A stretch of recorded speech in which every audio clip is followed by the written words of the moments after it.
नमस्कार दोस्तों, संदीप यादव जी के गुरु यूट्यूब चैनल में आपका स्वागत है। दोस्तों, हम बात कर रहे हैं राजस्थान के नदी अपवाह तंत्र की। और नदी अपवाह तंत्र में बंगाल की खाड़ी में जलने जाने वाली नदियां पढ़ रहे थे, जिसमें सबसे पहले हमने चंबल नदी बेसिन पढ़ा, फिर हमने बाणगंगा नदी पढ़ी। आज हम पढ़ेंगे गंभीर नदी। गंभीर नदी एक छोटा सा बेसिन है, मुश्किल से 5 से 7 मिनट का टॉपिक है, समझने की कोशिश करना।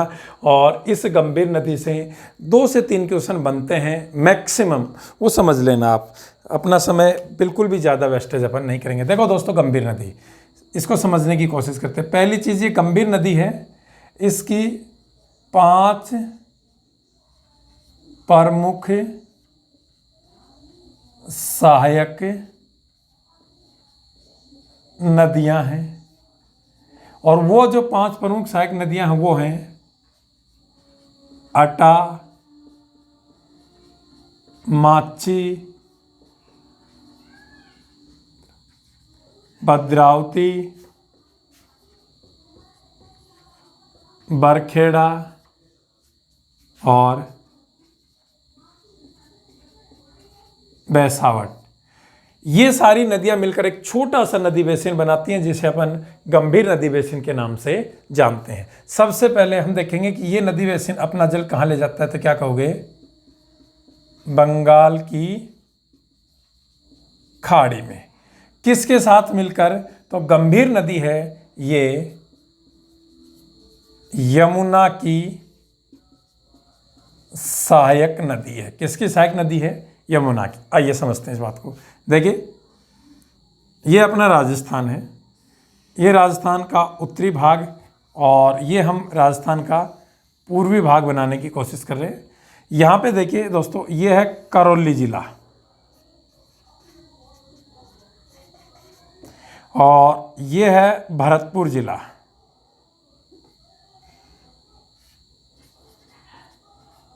भरतपुर। और ये कौन सी नदी जाती है? यमुना नदी।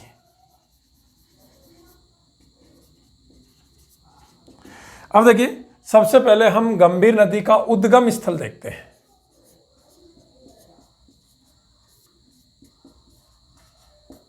गंभीर नदी का उद्गम स्थल है वो करौली जिले में। जिला पूछा तो करौली, और करौली जिले में हुरडा गांव। कौन से गांव से होता है? हुरडा गांव। तो समझने की कोशिश करो, गंभीर नदी का उद्गम स्थल है वो करौली जिले में हुरडा गांव। क्लियर? फिर हम बात करें उद्गम स्थल के बाद इसके बहाव क्षेत्र की।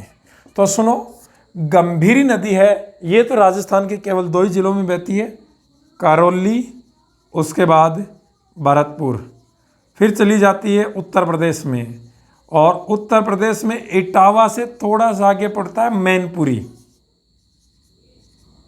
मैनपुरी। और मैनपुरी के पास जाकर ये कैसे मिल जाती है? यमुना में। इटावा से थोड़ा सा आगे मैनपुरी, मैनपुरी के पास जाकर कैसे मिल जाती है? यमुना में। तो वैसे तो ये 2 राज्यों में भाई, राजस्थान में और उत्तर प्रदेश में, लेकिन राजस्थान के कितने जिलों में भाई? 2 जिलों में, करौली और भरतपुर। क्लियर?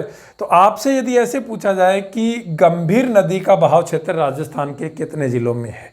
2 जिलों में। लेकिन यदि क्वेश्चन ऐसे पूछा जाए, गंभीर नदी बेसिन, इसका विस्तार राजस्थान के कितने जिलों में? तो क्या कहोगे? 3 जिलों में। तीसरा जिला इसमें काउंट होता है वो है सवाई माधोपुर, क्योंकि इनमें से जो अटा, माची, भद्रावती, बरखेड़ा, बेसावट, इनमें से कुछ धाराएं हैं वो सवाई माधोपुर से निकलती हैं।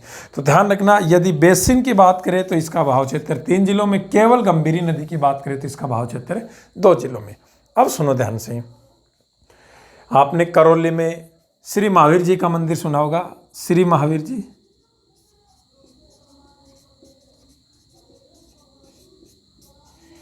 श्री महावीर जी कौन सी नदी के किनारे हैं? क्या कहोगे? गंभीरी नदी के किनारे। कौन से जिले में? करौली में। और इसी करौली में, इस नदी में ये 5 नदियां आकर मिलती हैं, अटा, माची, भद्रावती, बेसावट, बरखेड़ा। और जहाँ पर ये तीनों मिलती हैं वहाँ पर बना हुआ एक बांध, और वो बांध है पांचना बांध। आपसे पूछा जाए पांचना बांध है वो कौन से ज़िले में, आप क्या कहोगे? करौली ज़िले में। फिर पूछा है पांचना बांध है वो कौन सी नदी पर? गंभीरी नदी। पांचना बांध में गंभीरी के अलावा 5 प्रमुख नदियां कौन सी मिलती हैं? आटा, माची, भद्रावती, बरखेड़ा और बेसावट। और ये किससे बना हुआ बांध है? मिट्टी से बना हुआ बांध है। और यहाँ से क्वेश्चन पूछता है कि मिट्टी से बना हुआ राज्य का सबसे बड़ा बांध कौन सा है? आपका जवाब क्या रहेगा? पांचना बांध, जिसे अमेरिका के सहयोग से बनाया गया। किसके सहयोग से बनाया गया? अमेरिका के। तो ये बहुत ही छोटा सा था दोस्तों। वर्तमान में गंभीरी नदी भी सामान्यतः अपना जल इस यमुना में नहीं ले जा पा रही है। ये यहीं बहते बहते पांचना बांध के आसपास ही विलुप्त हो जाती है, लेकिन इसका बहाव क्षेत्र है वो इन क्षेत्रों में रहा है। तो ध्यान रखना, नदियों के बारे में कहा जाता है वो कभी भी अपना रास्ता दोबारा से बना सकते हैं। तो बिल्कुल छोटा सा था।